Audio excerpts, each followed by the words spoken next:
Hey everybody, hello and welcome back to our channel Info Island. So guys, जैसे कि हम सब जानते हैं yesterday only 22 अप्रैल को आपका आरआरबी जेई का सीबीटी 2 का एग्जाम कंडक्ट करवाया जा चुका है बोर्ड के द्वारा, जिसके गाइस दोनों ही शिफ्टों के first shift as well as second shift के एग्जाम में पूछे गए आपके जीके जेस के जितने भी क्वेश्चंस हैं, we are going to be discussing all of those questions in today's video in a nutshell, which means is कि आज के इस वीडियो में हम आपके लिए 22 अप्रैल का जितने भी जीके जीएस क्वेश्चंस हैं उसका एग्जाम एनालिसिस प्रोवाइड कराएंगे।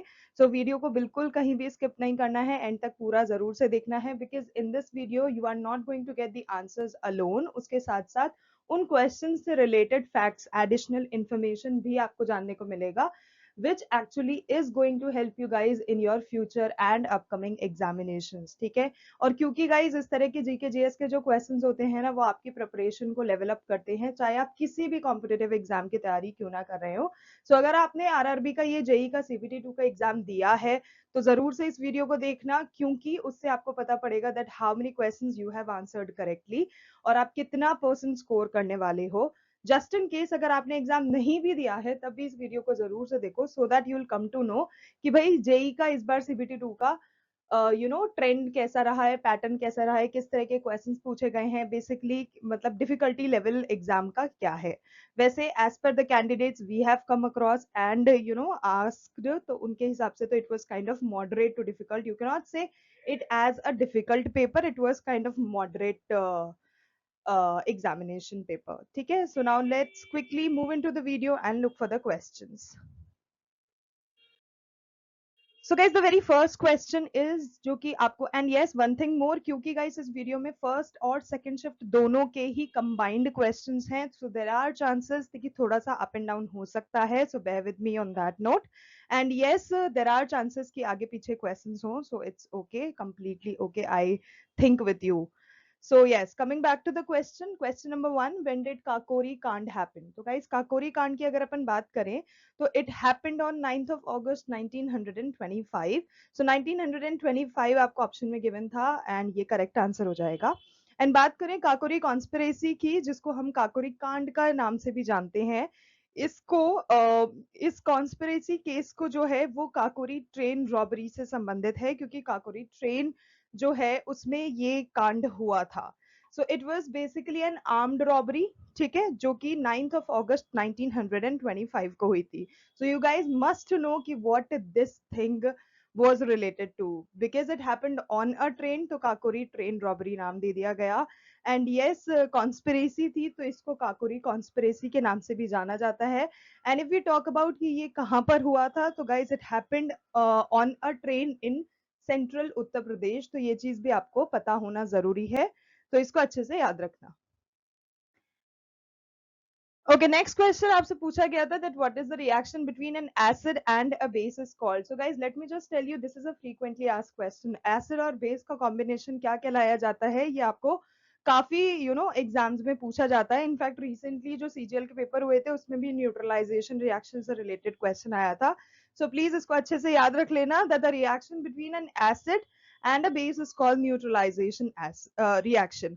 एंड उसको अपन अगर एग्जाम्पल के तौर पे देखें, so when you combine acid with a base, it's going to be like becoming, for example अगर आप सोल्ट को वाटर के साथ मिला रहे हो, या फिर सोडियम सोडियम क्लोराइड, यहाँ पर जैसे कि मैंने दे रखा है एक अच्छा एक आइडियल इस चीज का एग्जाम्पल, न्यूट्रलाइजेशन रिएक्शन का एक आइडियल एग्जाम्पल होगा सोडियम क्लोराइड, जो कि हो गया हमारा NaCl. Well, H2O is also, जिसको हम वाटर बोलते हैं, well H2O is also a neutralization reaction.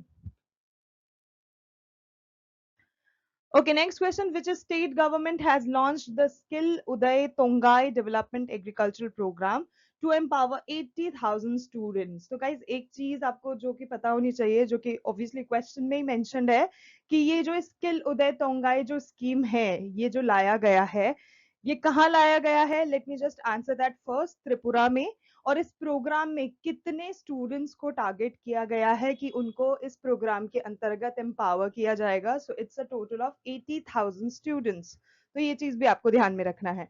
So basically Tripura के जो चीफ मिनिस्टर हैं मानिक साहा, उन्होंने इस skill Uday Tongai training initiative को शुरू करा था in order to empower 80,000 students.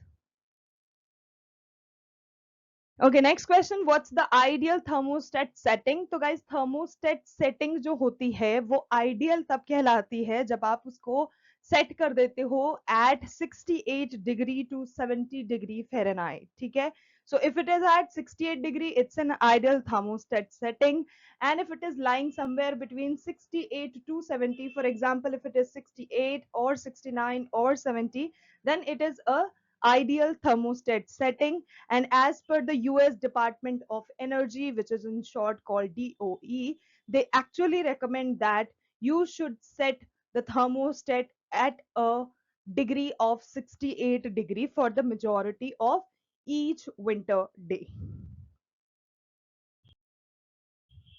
Okay, next question, which dynasty was Chandragupta Maurya associated with? तो guys ये तो हम सब जानते हैं कि the Mauryan dynasty is so important with the perspective of all the competitive exam that you guys are preparing. So Chandragupta Maurya हुआ या Mauryan dynasty हुआ, उससे related, उनके शासन काल से related जितने भी questions हैं, you should really prepare them well. So अगर हम चंद्रगुप्त मौर्य dynasty की बात करें तो सबसे पहले तो चंद्रगुप्त जो थे ही डाइड ऑन 297 BCE, ठीक है, इंडिया में ही, and he was the founder of this particular dynasty जिसको हम मौर्यन डायनेस्टी के नाम से जानते हैं। और उनके शासन काल की अगर अपन बात करें तो he reigned somewhere between 321 C to 297 BCE, and he was the very first emperor to unify most of India under one administration. एंड उनको क्रेडिट भी दिया जाता है to save the country from maladministration, जो maladministration है उससे उन्होंने कंट्री को बचाया और उससे इंडिया को फ्री भी करा था, जो भी उस टाइम पे फॉरेन डोमिनेशन चलता था उससे। So that's about Chandragupta Maurya. Okay, next question. Which device is based on the magnetic effect of electric current? So guys, it's electric motors. Electric motors जो होती है, they are basically those devices that use the magnetic effect of electric current to convert electrical energy into mechanical energy. मतलब जब कभी भी आप किसी भी तरह की electric motor use कर रहे हो, so you are basically using that for what purpose? You are using that in order to convert जो भी electrical energy होती है उसको आप mechanical energy में बदल देते हो। Okay, next question. Which company has the honor of becoming the first private entity to invest in India's nuclear energy sector?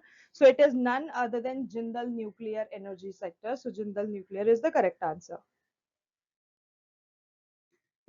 Okay, next up we have what are the abiotic components of an ecosystem.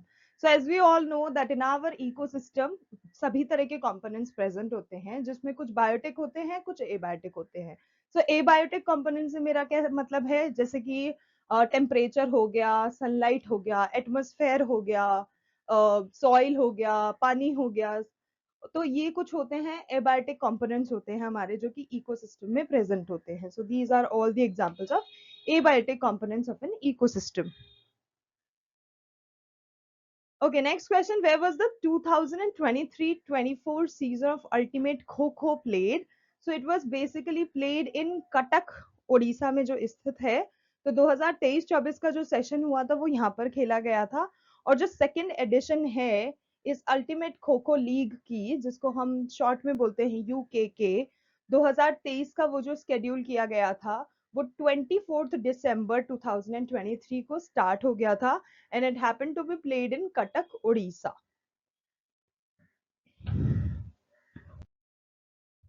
Okay, next question. Under which article of the Indian Constitution does the Attorney General of India have the right to speak in any House of Parliament and participate in its proceedings? तो बात करें यहाँ पे attorney general की बात करी जा रही है जिसको हम हिंदी में महान्यायवादी बोलते हैं। सो बेसिकली जो अटॉर्नी जनरल होता है as per according to article 76 of Indian constitution, जो अटॉर्नी जनरल होता है he or she is the person who serves as the highest legal officer in the country. मतलब कोई सा भी लीगल ऑफिसर आ जाए लेकिन उसके आगे कोई नहीं होता, so that is the most and the highest legal position. And if we talk about कि किस आर्टिकल में ये चीज मेंशन है कि जो अटॉर्नी जनरल होता है उसके पास ये अधिकार होता है to speak about anything in any house of the parliament और उसकी proceedings में वो participate कर सकते हैं. So this is basically given in article 76 of the Indian constitution, and along with that there is one more article that talks about attorney general of India, which is 88. So article 76 and article 88 is the correct answer. Okay, next question. What was India's defense rank in 2024? So 2024 की अगर अपन बात करें तो global fire power जो होती है which is GFP, उसकी annual report निकलती है और उसकी एनुअल रिपोर्ट के हिसाब से ये देखा जाता है कि डिफेंस में कौन सी कंट्री का कौन सा रैंक है. So if we talk about India, तो इंडिया की 2024 में जो रैंक रही थी, it was fourth.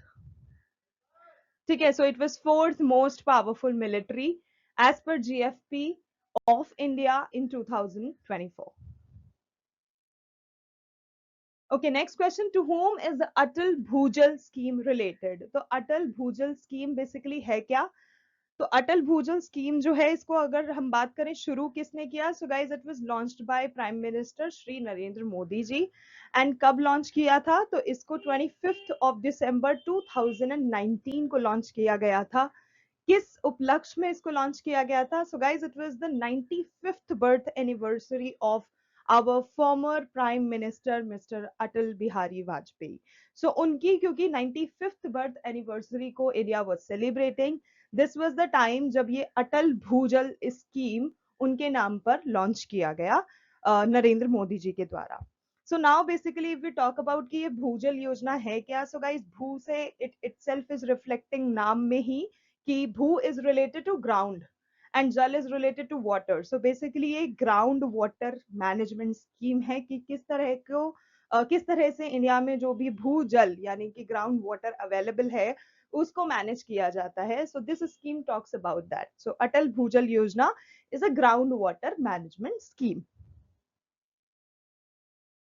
Okay, next question. Who inaugurated the 38th National Games in Dehradun, Uttarakhand? So guys, again, Prime Minister Narendra Modi ji is the person जिन्होंने 38th National Games को देहरादून उत्तराखंड में launch किया था, and it happened on 28th of January 2024. So PM Narendra Modi is the correct answer.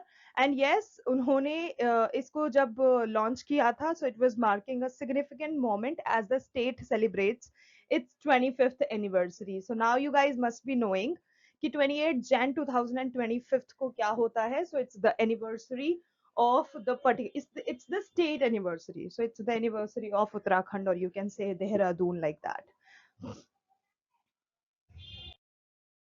Okay, next question. Which river is also referred to as the South Ganga? So South Ganga के नाम से हम Kaveri river को जानते हैं. So Kaveri river is the correct answer, जिसको एक और नाम दिया गया है. ठीक है, so Kaveri river is basically known as the Ganga of the South. ठीक है, गंगा ऑफ द साउथ का हो या साउथ गंगा का हो या फिर दक्षिण भारत की गंगा का हो. So these are some of the names which are given to Kaveri river. So ये तीनों ही नाम आपको जान लेना है और याद कर लेना है because they are important and there might be chances कि आपसे पूछ लिया जाए. और ये जो डेजिग्नेशन इस पर्टिकुलर रिवर को दिया गया है वो ये रिफ्लेक्ट करता है कि रिवर की जो प्रोफाउंड कल्चर है और उसका जो रिलीजियस सिग्निफिकेंस है जिस पे वो आधारित है एंड अवेलेबल है, आप कह सकते हो, नॉर्दर्न पार्ट ऑफ इंडिया में. So that's about Kaveri river. Okay, next question. The NVS-02 satellite was launched by ISRO on which date? So guys, if you guys remember, in the month of January in this year, like 2025 को ही जनवरी के month में 29th of January को इसरो के द्वारा, ठीक है, एक satellite launch किया गया था. तो उस सैटेलाइट का नाम क्या था? उस सैटेलाइट का नाम था NVS-02. And if we talk about the full form of ISRO, तो वो होती है इंडियन स्पेस रिसर्च ऑर्गेनाइजेशन. उन्होंने श्रीहरिकोटा से जनवरी 29 2025 को ये सैटेलाइट लॉन्च करा था.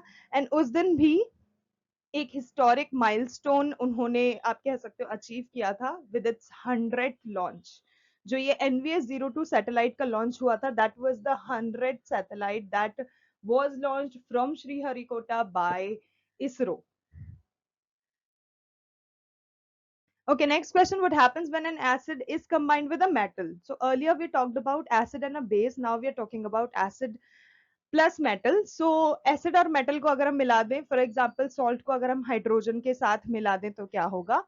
सो अगर हम एसिड को मेटल के साथ रिएक्ट करते हैं तो वो सॉल्ट और हाइड्रोजन गैस प्रोड्यूस करता है। So yes. So guys, next question is related to Chipko movement, या फिर जिसे हम चिपको आंदोलन के नाम से भी जानते हैं, that this Chipko movement which was a pivotal forest conservation movement of India, वो किस साल हुआ था?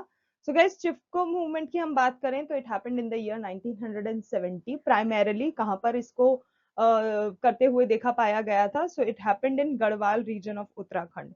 तो चिपको मूवमेंट जो है ये एक एनवायरमेंट के उसके प्रिजर्वेशन से रिलेटेड या उसको प्रोटेक्ट करने से रिलेटेड एक किया गया मूवमेंट था, जो कि इंडिया में लोगों के द्वारा किया गया था बैक इन द ईयर 1970, और गढ़वाल रीजन के द्वारा इसको किया गया था। And it was a direct action in order to protect protest against जो भी डिफोरेस्टेशन, उस टाइम पे कैंपेन चलाते थे, या फिर डिफोरेस्टेशन का जो कमिटी था, या आप कह सकते हो लोग थे जो पेड़ को काटा करते थे। तो जहाँ पे विलेजर्स क्या करते थे, मोस्टली विमेन, ठीक है, not all men were participating at that time, but mostly women, they were hugging the trees in order to prevent them from cutting. मतलब जो भी डिफोरेस्टेशन डिपार्टमेंट के लोग जब भी कभी आते थे पेड़ों को काटने के लिए, तो they used to basically hug the trees in order to prevent them from being cut down by the loggers. Okay, next question. What is the maximum number of ministers that can be part of the Union Cabinet of India? So it is a total of 15%.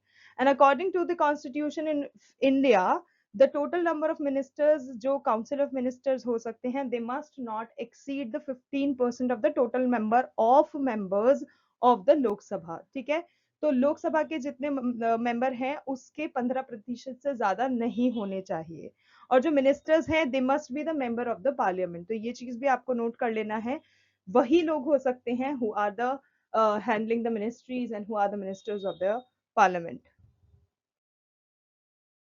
Okay, next question. DNA can be damaged by UV radiation from the range of what? So it's the range of 100 to 400 nm, यानी कि nanometre का जो range होता है वो आपका जो DNA है उसको डैमेज कर सकती है। और ये जो यूवीबी रेज होती हैं वो पेनिट्रेट भी कर सकती हैं एटमॉस्फेयर को, और इतना उनके पास एनर्जी होता है कि वो डैमेज भी कर सकती हैं डीएनए को। सो यूवीए जो है it is basically not energetic enough to damage the या फिर डैमेज द डीएनए या फिर ऑल्टर द डीएनए डायरेक्टली, लेकिन जो यूवीबी रेज होती हैं दे possess the power to do that.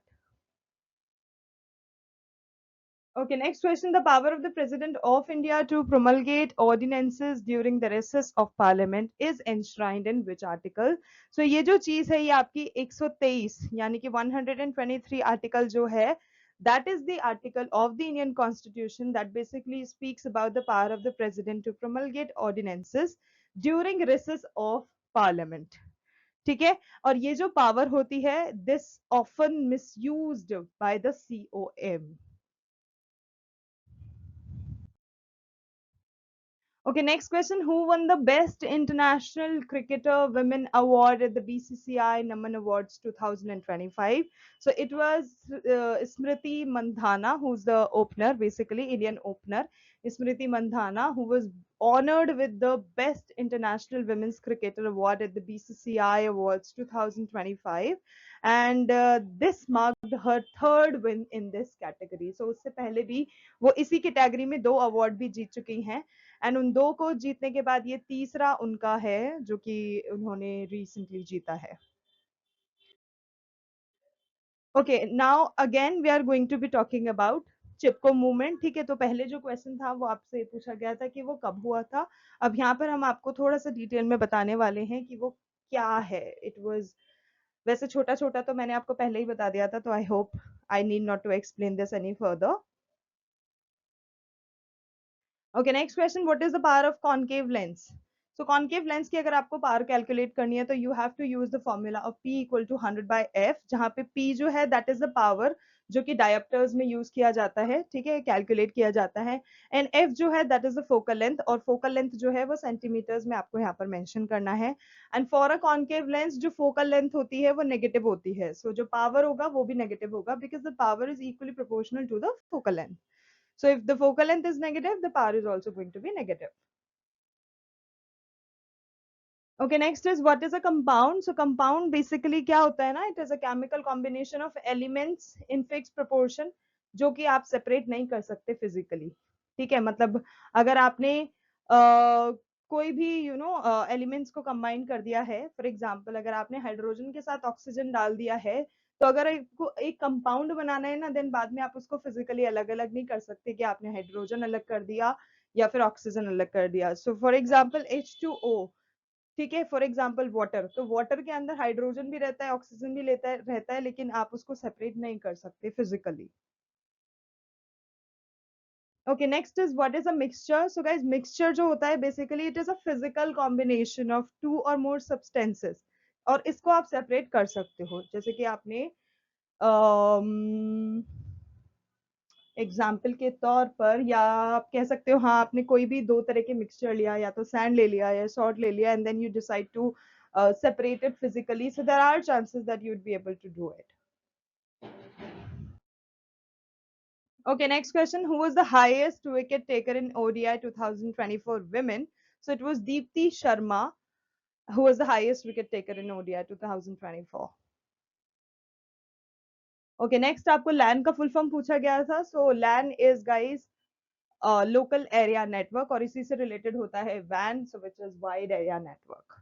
और इससे रिलेटेड अगर आपको कंप्यूटर के एब्रिविएशंस या फिर फुल फॉर्म्स वगैरह देखनी है, then the full fledged whole video is available on the channel. You guys can go visit the channel and scroll down a little, you'll get the video. Next is DNA is destroyed by which UV rays? We just talked about the length and the UVC rays also.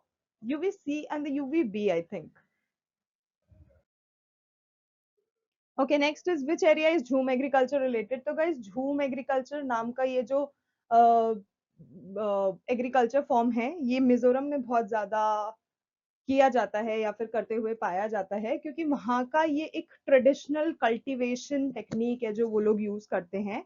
और ये जो है, ये एक shifting cultivation का form है, जो कि सर्टेन जो भी नॉर्थ ईस्ट इंडिया के जो कुछ पार्ट्स हैं वहां पर पाया जाता है. और जो वहाँ की इंडिजिनियस कम्युनिटीज हैं, जैसे कि कुछ लोग जो कि वहाँ पे Chittagong hill tracts of Bangladesh में पाए जाते हैं, those are the people who perform such shifting cultivation. Okay, where is the widest part of the Himalayas? So वो हिमाद्री है, जिसको हम ग्रेटर हिमालयास के नाम से भी जानते हैं. So Himadri is the correct answer. What percentage of the Council of Ministers is appointed under the 91st Amendment? So guys, 91st Amendment के अंतर्गत जो total number of ministers होते हैं किसी भी states Council of Minister के, उनमें चीफ मिनिस्टर को इंक्लूड किया जाता है, और इंक्लूडिंग द चीफ मिनिस्टर वो 15% से ज्यादा नहीं होने चाहिए of the total number of members of a state assembly. Okay, next question. Rudra Veena is associated with which tradition? So guys, Rudra Veena जो है ये एक हिंदुस्तानी क्लासिकल म्यूजिक ट्रेडिशन है जो कि नॉर्थ इंडिया में काफी ज्यादा प्रचलित है, स्पेशली विद द ध्रुपद राग. एक नाम होता है राग का, ध्रुपद राग, उसके लिए काफी ज्यादा ये रुद्रवीणा प्रचलित है. And it is also very often linked to lord Shiva and is also known by the name of bean. इसको bean के नाम से भी जाना जाता है. Okay, next question. Kho World Cup 2025 was organized where? So it happened to be organized in Indira Gandhi Indoor Stadium that is available and situated in New Delhi, India. और इन games को खेला गया था 13 जनवरी से 19 जनवरी 2025 को. Next is where was Khelo India Youth Games organized in 2024? So ये guys जो खेलो India youth games थे ये 2024 को तमिलनाडु में खेले गए थे. और तमिलनाडु में जो ये एडिशन हुआ था, it was the 6th addition, जिसमें 4 स्टेट्स ऐसी थी जिन्होंने पार्टिसिपेट करा था और खेला था. उनमें शामिल है चेन्नई, मदुरई, ट्रिची और कोयम्बटूर. ये 4 स्टेट्स हैं who actually participated in this games. और इसमें इस पर्टिकुलर जो भी यस इसमें 26 स्पोर्ट्स, मतलब 26 गेम्स खेले गए थे और कितने एथलीट्स ने पार्टिसिपेट करा था? A total of 5,600 athletes actually participated in this competition. So that's it guys, those were the very important GK GS questions जो कि आपके RRB JEE CBT 2 का जो 22 अप्रैल को एग्जाम हुआ है उसके फर्स्ट और सेकंड शिफ्ट में पूछे गए हैं. आई होप आपको वीडियो अच्छा लगा, इन्फॉर्मेटिव लगा. If yes then don't forget to like, share and subscribe to our channel Info Island because this is the only platform where you're going to get all the related information and notification and updates on a timely basis related to all the competitive exam. आज के लिए बस इतना ही. Thank you so much for watching. Thank you so much for your time. We will see you in our next video. तब तक के लिए all the best to all the candidates and much love to all of you all.